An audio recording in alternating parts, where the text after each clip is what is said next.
परमपिता परमेश्वर, हम आपका हृदय से धन्यवाद करते हैं क्योंकि आप धन्यवाद के योग्य हैं। अपने आप को समर्पित करते हैं। सब लोग जो वचन सुनने वाले हैं उनके लिए निवेदन करते हैं पिता परमेश्वर कि वो पवित्र आत्मा के द्वारा बताई गई बातों पर ध्यान लगाएं, उसे समझने की कोशिश करें ताकि पवित्र आत्मा उनको वो चीज़ें स्पष्ट कर सके, ताकि प्रभु आपकी बड़ी महिमा सब सुनने वालों के जीवन में भी प्रकट हो और वे केवल उद्धार ना पाएं, नए सिरे से जन्म ना पाएं, बल्कि पवित्र आत्मा के मार्गदर्शन में नया जीवन जीना शुरू करें, ताकि प्रभु वो ये नया जीवन उनके जीवन में नई रोशनी लेकर आए, नया सवेरा लेकर आए, नया सब कुछ नया हो जाए, ताकि प्रभु आपका नाम हम सबके जीवनों से महिमान्वित हो और वो महिमा जो आपके कार्य करने के द्वारा हमारे जीवन से प्रकट होनी चाहिए, वो महिमा प्रकट हो और सारी महिमा आपको मिले। धन्यवाद के साथ इस प्रार्थना को आपके इकलौते पुत्र प्रभु यीशु मसीह के नाम से मांगते हैं, आमीन। Praise the Lord. हम परमेश्वर का धन्यवाद करते हैं लाइट ऑफ लाइफ एपिसोड 23 के लिए। आज एपिसोड 23 है। The spirit versus the flash हमारा सब्जेक्ट है, जिस पर हम लोग ध्यान कर रहे हैं, मनन कर रहे हैं और सीख रहे हैं कि पवित्र आत्मा के द्वारा पौलुस ने जिन बातों को नए नियम में पत्रियों में लिखा है, उन बातों को हम अपने जीवन में कैसे, हमारे जीवन में वो लागू होंगी, कैसे वो हमारे जीवन में पूरी होंगी, उस बात के लिए हम अध्ययन और मनन कर रहे हैं। और इसीलिए इसी कैटेगरी में, इसी श्रेणी में हम लोग आगे बढ़ेंगे। The contrast to making a poor choice to carry out the desire of the flesh is to make a good choice to walk in the spirit. ये यानी हमको जो बात सीखने और समझने वाली है वो ये है कि परमेश्वर की आत्मा हमसे ये बातें जो कर रही है वो क्यों कर रही है, और पौलुस ने ये बातें जो लिखी हैं इससे हमारा क्या संबंध है। एक घटिया चुनाव करने के विपरीत शरीर की इच्छा को पूरा करने के लिए एक अच्छा चुनाव करना आत्मा में चलना है। हमें आत्मा में चलने का मतलब, वॉक इन द स्पिरिट का मतलब है कि हमें पवित्र आत्मा की बातों के अनुसार चुनाव करना है, निर्णय लेना है, डिसीजन। पहले हमको चुनाव करना है, चूज करना है और फिर डिसीजन लेना है। और हमने आपको याद कीजिए पहले बोला था, एक डिसाइसिव पर्सन ही परमेश्वर की आत्मा के अनुसार चल सकता है, और कोई दूसरे के वश में अगर है, पराधीन, तो उसके लिए कठिन चीज है। इसी प्रकार से वो किस तरह का दिखता है, पवित्र आत्मा में चलने वाला व्यक्ति किस तरह का दिखता है। जब विश्वासी प्रेम के द्वारा एक दूसरे की सेवा करते हैं, विश्वासी जो आत्मा के द्वारा चलते हैं, शरीर की अभिलाषाओं को पूरा नहीं करेंगे। करते हैं नहीं लिखा है, नहीं करेंगे, करना नहीं चाहिए, लेकिन हम करते हैं इसलिए क्योंकि हम शरीर हम पर हावी है और परमेश्वर की आत्मा की गाइडेंस को हम नजरअंदाज करते हैं, हम उसको हल्के में लेते हैं। बावजूद हम वचन सुनते हैं, वचन सुनकर हमारा दिल उससे अग्री भी करता वचन से, लेकिन जब प्रैक्टिकल की बात आती है तो हम फिजिकल साइड में ही जाते हैं। हम या तो फ्लैश या शरीर या पवित्र आत्मा का पालन कर सकते हैं। दो चीजें हैं। अब आपका आत्मिक जन्म जब हो जाता है तब आपके सामने दो चीजें हैं जो आपके अंदर ही हैं। आप अपने शरीर के अनुसार भी निर्णय ले सकते हैं, चल सकते हैं और सारी चीजें सोच सकते हैं, बोल सकते हैं, कर सकते हैं, और आप पवित्र आत्मा के द्वारा भी चल सकते हैं और पवित्र आत्मा की इच्छा को भी अपने जीवन से पूरा कर सकते हैं, क्योंकि अब आपको प्रभु यीशु मसीह ने पवित्र आत्मा देकर सामर्थ्य दे दी है कि आप पाप के गुलाम अब नहीं हैं। अब आप अपनी स्वेच्छा का प्रयोग कर सकते हैं पवित्र आत्मा की बातों को मानने के लिए, प्रैक्टिकली अपने जीवन में लागू करने के लिए और उसके अनुसार स्टेप आउट करने के लिए, उसको पूरा करने के लिए। और इसके अलावा कोई तीसरा विकल्प नहीं है। धर्मी ठहराए जाने के लिए धार्मिक नियमों का पालन करना देह का अनुसरण करना है। अब आपको ये समझ में आया होगा कि जो रिलीजियस एक्टिविटीज लोग कर रहे हैं पूरी दुनिया में, इन एवरी रिलीजन, इनका अनुसरण करना और इन नियमों का पालन करना देह का अनुसरण करना है, यानी देह की क्रियाएं करना है, वर्क ऑफ द फ्लैश है। अब कितने लोग ये कर रहे हैं? कलीसियाओं की बात करें, अगर कलीसियाओं में कितने लोग? एवरीवेयर, सब शरीर की क्रिया कर रहे हैं। अब 2 मिनट के लिए मैं यहाँ पर रुक कर आपको एक गंभीर बात बताता हूँ, बॉर्न अगेन होने के बाद की बात। बॉर्न अगेन यानी पवित्र आत्मा के द्वारा हमारी आत्मा में जीवन आ जाना, हमारी आत्मा का जीवित हो जाना। कल मैंने आपको बताया था कि 3 व्यक्ति हो जाते हैं हमारे अंदर, एक आई माई सेल्फ यानी हमारा प्राण, फिर हमारा शरीर और फिर हमारी आत्मा। कितने हुए? अब आपका आप जो है आई माई सेल्फ यानी आपका प्राण, ये या तो शरीर के अनुसार चलेगा, सोचेगा, बोलेगा, और या फिर ये आपकी आत्मा के अनुसार चलेगा, सोचेगा, बोलेगा। अब आत्मा को सोचिए, फिजिकल साइड में जाके देखिए कि नन्हा बच्चा जब पैदा होता है ना तो उसे बोलना आता है, ना सोचना आता है, ना समझना आता है। आपकी आत्मा भी बॉर्न अगेन है, न्यू बॉर्न बेबी की तरह।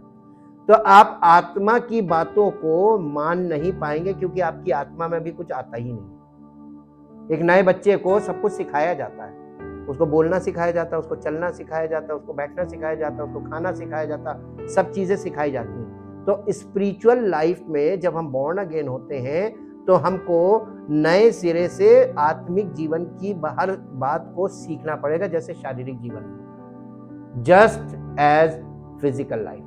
फिजिकल चाइल्ड को देख लीजिए। तो आपको आत्मिक बातें सीखने की बजाय लोग क्या करते हैं, आपको शारीरिक क्रियाओं में फंसाना शुरू करते हैं। जैसे बच्चे को आप गलत चीजें सिखा दीजिए, वो सारी जिंदगी करेगा। और इसीलिए नीति वचन में लिखा है, बच्चे को उसी मार्ग की शिक्षा दे जिसमें उसको चलना चाहिए, तो वो बुढ़ापे तक उस मार्ग से डिगेगा नहीं, यानी वो छोड़ेगा नहीं। एक बार आदत पड़ गई वो वही करने लगेगा। हम शारीरिक जीवन में बचपन से जो चीजें हमने सीखी और जिस ढंग से हमारे घर के लोग सोचते हैं वैसे ही हम भी सोचने लगे, जैसे वो लोग बोलते हैं वैसे ही हम भी बोलने लगे, जैसे वो कर रहे हैं वैसे ही हम भी करने लगे। तो फिर क्या होता है, आप चाहे कितनी कोशिश कर लीजिए, आदत छूटेगी नहीं। वो आदत आपकी पड़ गई सो पड़ गई।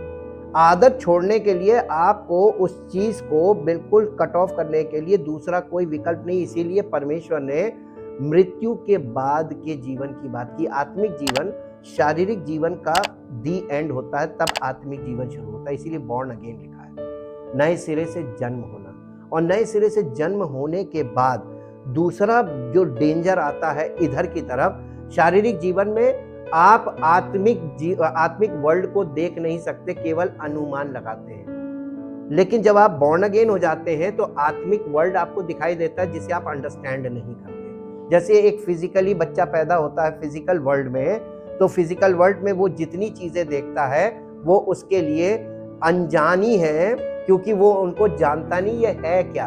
उसे सिखाया जाता है कि ये है, ये है, इससे ये होता है, इससे ये होता है। वैसे ही आत्मिक वर्ल्ड जब आपको दिखता है तो आपको आत्मिक वर्ल्ड में हर चीज को देखकर अंडरस्टैंड करना सीखना पड़ेगा। कहाँ सिखाएंगे, कौन सिखाएगा?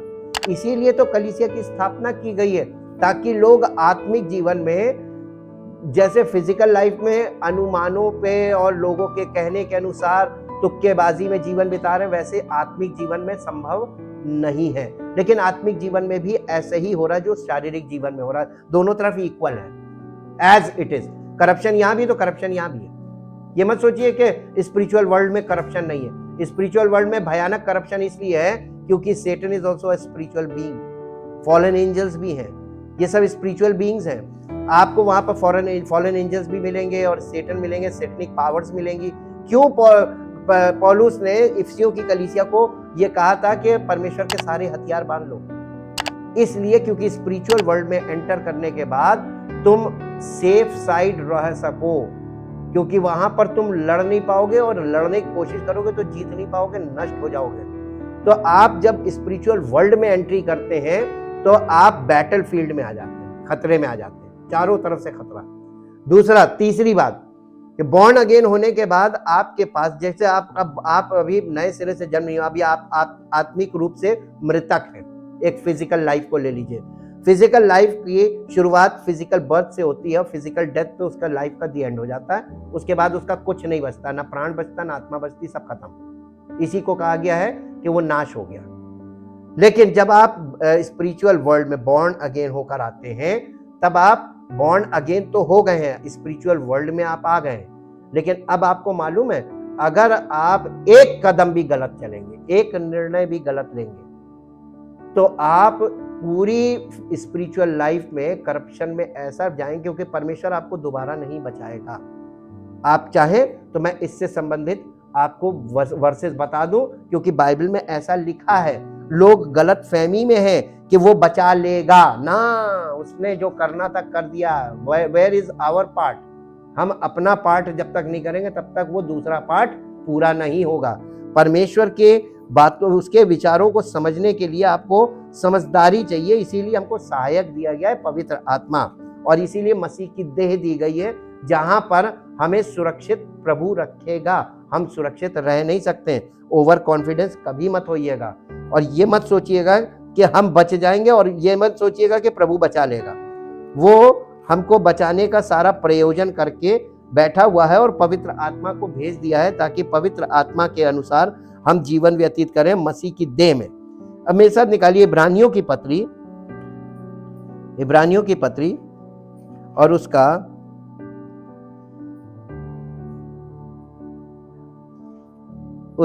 6 अध्याय 4 पद से पढ़िए।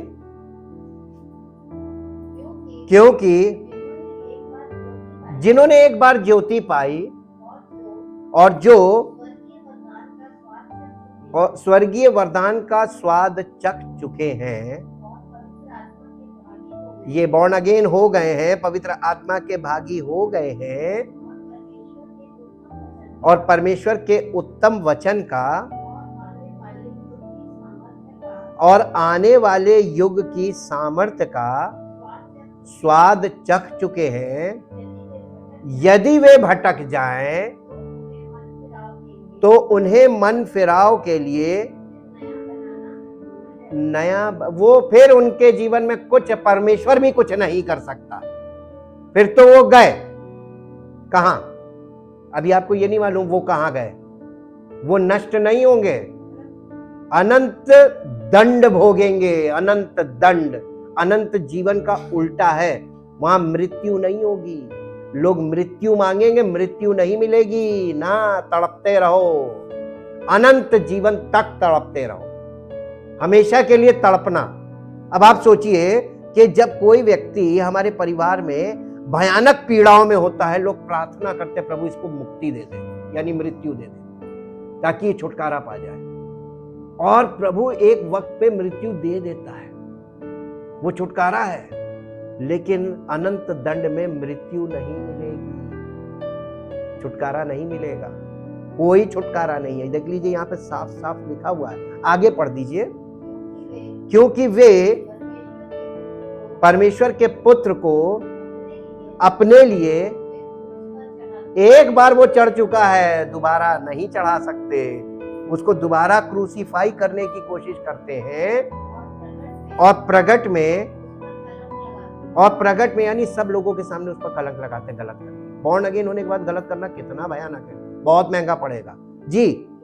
क्योंकि जो भूमि वर्षा के पानी को, जो उस पर बार बार पड़ता है, पी पी कर जिन लोगों के लिए वो ज्योति बोई जाती है, उनके काम का सागपात उपजाती है, वो भूमि परमेश्वर से आशीष पाती है। भूमि हमारा हृदय है जी। पर यदि वो भूमि जो वर्षा का पानी बार बार उस पर पड़ता है, पीती जाती है और फिर झाड़ी और ऊट कटारे उगाती है, तो निकम्मी और श्रापित होने पर है, और उसका अंत जलाया जाना है। ये डिस्ट्रक्शन है। और एक और बात बता दे, यीशु मसीह ने एक बात बोली जो आज तक किसी की समझ में नहीं आई और ना किसी ने समझने का प्रयास किया, क्योंकि पवित्र आत्मा जब आपके जीवन में नहीं होगा ना, तो आप उन्हीं बातों को सुनते और रखते और बोलते हैं जो आसपास के लोग आपको बोल रहे होते हैं। सुनकर आप उनकी बोली बोल रहे हैं। लेकिन पवित्र आत्मा जब होता है तो पवित्र आत्मा कॉन्ट्रास्ट रखता है, यानी उस चीज का उल्टा आपको बताएगा कि अगर ये ऐसा तुमने नहीं किया तो क्या होगा। तो आपको वो आईना जरूर दिखाता है पवित्र आत्मा। और आज आज पवित्र आत्मा सबको आईना दिखाने का काम कर रहा है कि परमेश्वर के वचन को ढंग से जाके पढ़ो, पहले समझो कि उसने क्या क्या बोला है। फालतू में ये मत सोचो कि वो बचा लेगा ना, ऐसा वायदा उसने किसी से नहीं किया कि मैं बचा लूंगा, तुम पाप करते रहोगे मैं बचा लूंगा ना। एक बार पाप के लिए मर गया सबके पापों के लिए, और हम आज भी पाप में जीवन बिता रहे हैं। यहां पर हमारी चॉइस है। जब हमारे पास सुसमाचार आ गया उसके बाद हम पाप कर रहे हैं तो चॉइस हम कर रहे हैं, हमारी इच्छा है, हम उस इच्छा को छोड़ना नहीं मांग रहे हैं। दूसरी बात, यीशु मसीह ने कहा कि वहां पे उसने बोला कि जितने लोग आज बाहर दिख रहे हैं आपको, जो कलीसिया से बाहर है, वो कहने लगा कि आज जो कलीसिया में दिख रहे हैं ये वहां होंगे जहां रोना और दांतों का पीसना होगा। ये क्या है? अनंत दंड। ये कहां? अनंत दंड में होंगे। और जितने बाहर हैं ये सब अंदर होंगे। तो अब बाहर जो अन्य जाति के लोग आज हैं, जो कलीसिया में नहीं है, ये सब परमेश्वर के राज्य में होंगे। और जितने आज चर्च के अंदर दिख रहे हैं ये सब अनंत दंड में होंगे। यीशु मसीह क्या कह रहा था? अगर आप इसको पवित्र आत्मा के नजरिए से देखेंगे तो ये बहुत बड़ी वार्निंग है कलीसियाओं को कि तुम ये मत सोचो कि तुमको अनंत जीवन मिल गया है ना, किसी को नहीं मिला। अभी तो एंट्री मिली थी। अनंत जीवन का तो निर्णय बाद में है। जब आप बॉर्न अगेन होते हैं उसके बाद दो रास्ते हो जाते हैं, एक अनंत दंड और एक अनंत जीवन। तो कितने जाएंगे अनंत जीवन में? बताइए। यीशु मसीह ने शुरू में बोल दिया था, मत्ती के शुरू में, बहुत थोड़े होंगे जो प्रवेश पाएंगे, बाकी सब कहां जाएंगे?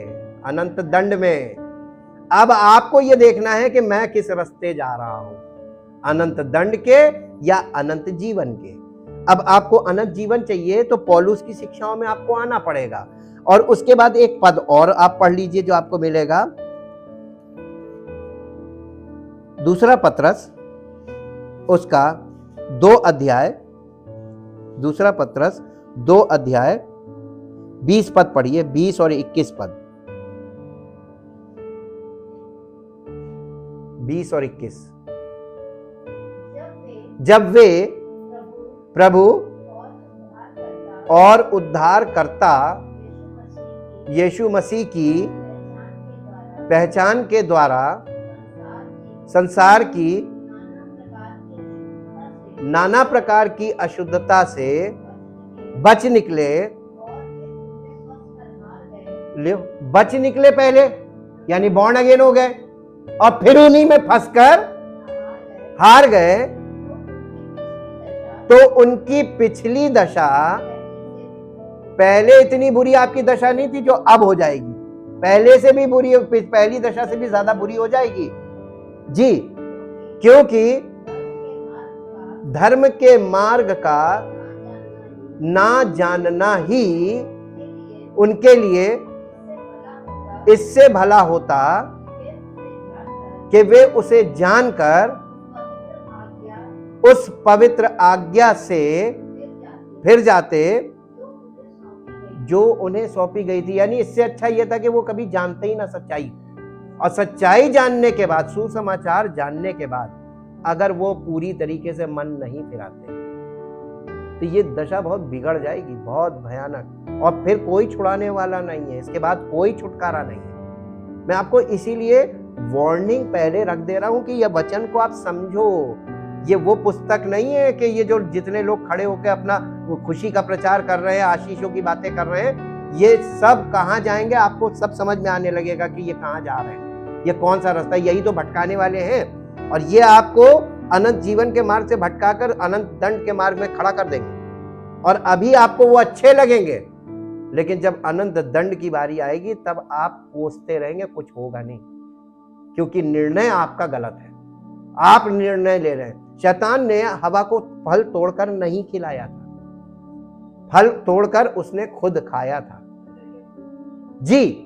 तो झूठी शिक्षा, गलत शिक्षा मसीह में भी आपके रास्ते को मोड़ देती, माइंड को मोड़ दिया, रास्ता मुड़ गया, आप उसी रास्ते चलने लगेंगे।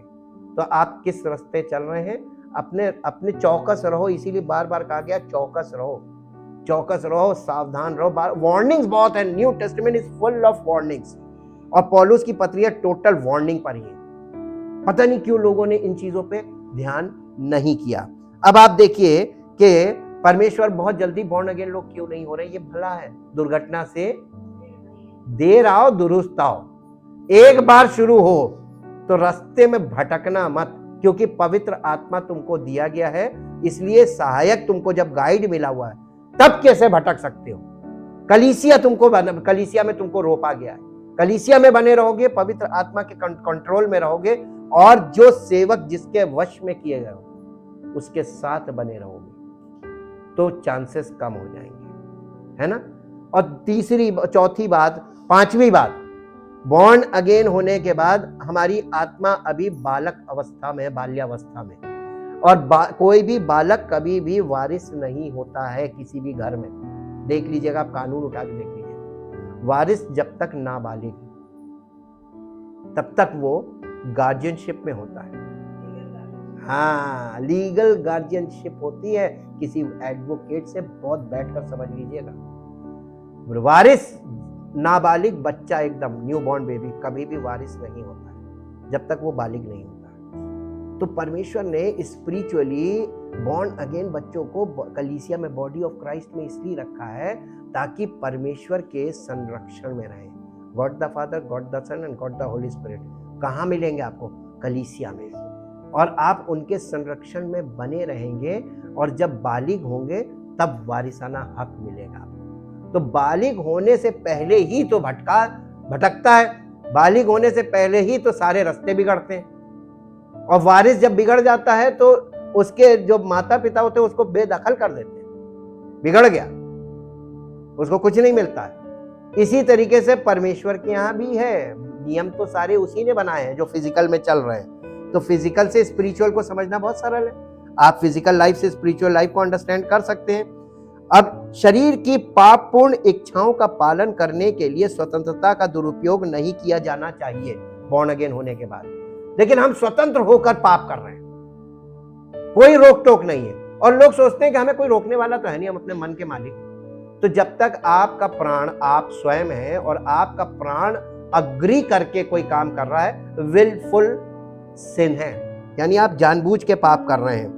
हाँ, दुरुपयोग नहीं किया, बल्कि प्रेम के माध्यम से एक दूसरे की सेवा करके आत्मा का पालन करना चाहिए।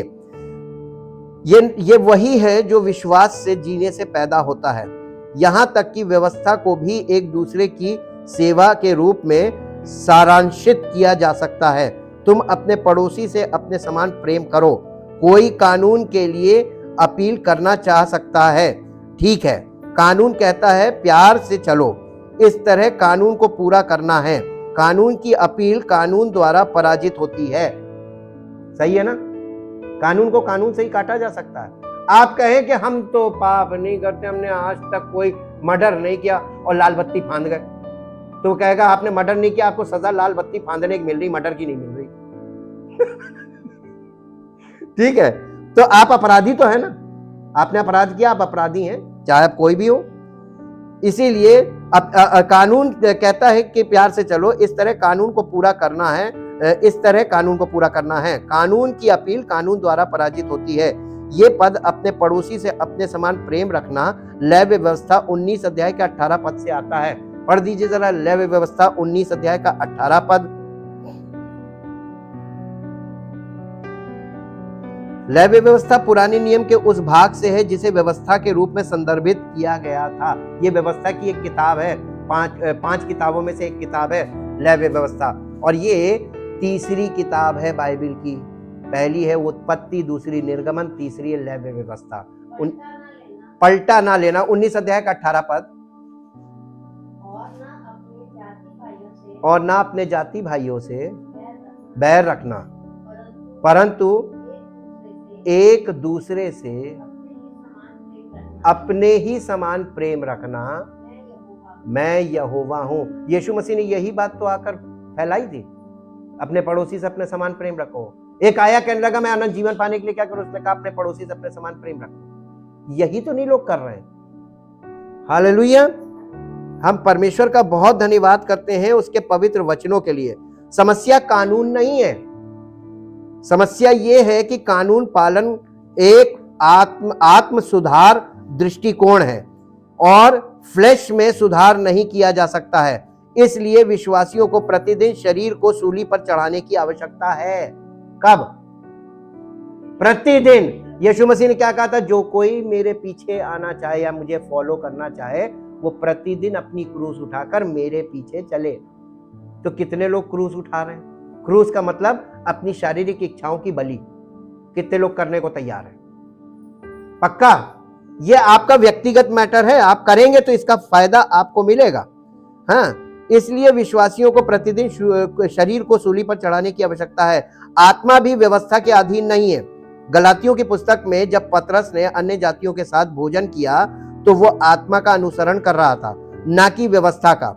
और जब वो गलातियों में से चला गया तो वो आत्मा में नहीं चला, क्योंकि आत्मा हमें अपने पड़ोसी से प्रेम करने के लिए प्रेरित करता है, जैसा हम अपने आप से करते हैं। इसके बजाय पतरस ने व्यवस्था के मनुष्य के संस्करण का पालन करने का प्रयास किया, जैसा कि रोमियो 7 अध्याय 14 पद में है। यहाँ पर पढ़ दीजिए, रोमियो की पत्री 7 अध्याय 14 पद। पौलुस का तर्क है, ये पौलुस का तर्क है। यहाँ पर हम जानते हैं कि व्यवस्था तो आत्मिक है, परंतु मैं शारीरिक और पाप के हाथ बिका हुआ हूं। जी, परमेश्वर की व्यवस्था आत्मिक और अच्छी है, परंतु हम शारीरिक हैं। इस तरह हम किसी अच्छे के लिए बनी चीज को बुरे में बदल देते हैं। तो मनुष्य ने व्यवस्था को क्या कर दिया? पापमय बना दिया, क्योंकि मनुष्य शरीर है और शारीरिक रूप से पाप करता है। क्यों? किसी के लिए यह पूछना पूरी तरह से उचित होगा, ये सब बहुत ही आध्यात्मिक है और अमूर्त है। मैं कैसे जान सकता हूं कि मैं सही चुनाव कर रहा हूं? हम अपने जीवन के फल को किसी भी समय देख सकते हैं, ये देखने के लिए कि हम किसे चुन रहे हैं। मांस या फ्लैश, अनैतिकता, अशुद्धता, कामुकता, मूर्ति पूजा, जादू टोना, शत्रुता, कलह, ईर्ष्या, क्रोध का प्रकोप, विवाद, मतभेद, गुटबाजी, ईर्ष्या, मद्यपान, धूर्तता और इस तरह की चीजें पैदा करता है। जिस हद तक एक विश्वासी का जीवन इन चीजों को उत्पन्न करता है, वो आत्मा में नहीं बल्कि शरीर में चलता है। इस तरह हम जान सकते हैं कि हमने किसी भी समय आत्मा या शरीर को चुना है या नहीं। रोमियो के 2 अध्याय में पौलुस प्रतिस्पर्धी यहूदी अधिकारियों को संबोधित करता है, जो व्यवस्था का पालन करने के द्वारा धर्मी होने का दावा करते हैं। पौलुस बताते हैं कि वे उसी कानून को तोड़ते हैं जिसका वे पालन करने का दावा करते हैं। वे कानून को एक तरह से रखते हैं और जबकि दूसरे तरीके से उसे तोड़ते हैं। हमारा शरीर खुद को आध्यात्मिक रूप से तैयार करने में बहुत अच्छा है। हमारे अपने बारे में समझने में हमारी मदद करने के लिए आध्यात्मिक भाइयों की बात सुनने का ये एक जबरदस्त कारण है। ये ध्यान में रखना महत्वपूर्ण है कि इस मार्ग का संदर्भ विश्वासियों के लिए निर्देश है। आप रोमियो की पत्री 2 अध्याय में देखेंगे, उसने कॉन्ट्रास्ट रख दिया। यदि तू यहूदी कहलाता है और यहूदियों के ऊपर कि तुम व्यवस्था को मानने का दावा करते हो, लेकिन तुम व्यवस्था को नहीं मानते हो बल्कि तोड़ते हो और तुम दोषी हो। Thank you Jesus.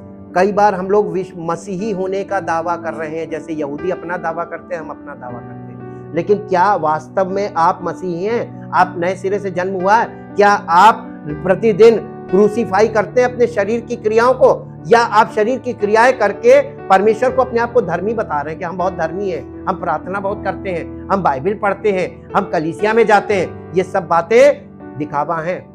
अगर तुम दिल से परमेश्वर की आत्मा की बातों को नहीं ग्रहण करते और उस पर नहीं चलते हो, तो बाकी सब चीजें शरीर की क्रिया है, और इसको वर्क ऑफ द फ्लैश बोला गया है। Thank you Jesus. हम लोग आगे देखेंगे ये वर्क ऑफ फ्लैश हमको कैसे फंसाता है। परम पिता परमेश्वर, हम आपका हृदय से धन्यवाद करते हैं, क्योंकि आपका वचन पवित्र आत्मा के द्वारा हमें वो बातें दिखाता, वो बातें बताता और उन बातों में हमें प्रेरित करता है जो हमारी सामर्थ्य से परे हैं, जिन्हें हम कर नहीं सकते। लेकिन धन्यवाद इसलिए करते हैं क्योंकि हमें करना नहीं है, बल्कि हमें आपके पूरी तरीके से अधीन रहना है और पवित्र आत्मा की अगुवाई में चलना है। हमको अपने आप से कुछ भी नहीं करना है, बस हमें पवित्र आत्मा की अगुवाई से अलग नहीं होना है।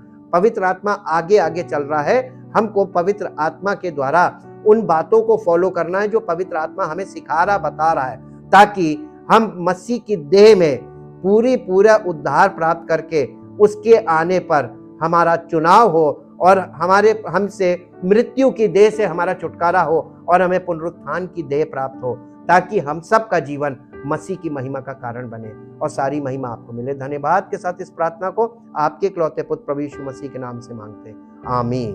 Praise the Lord. परमेश्वर आपको आशीष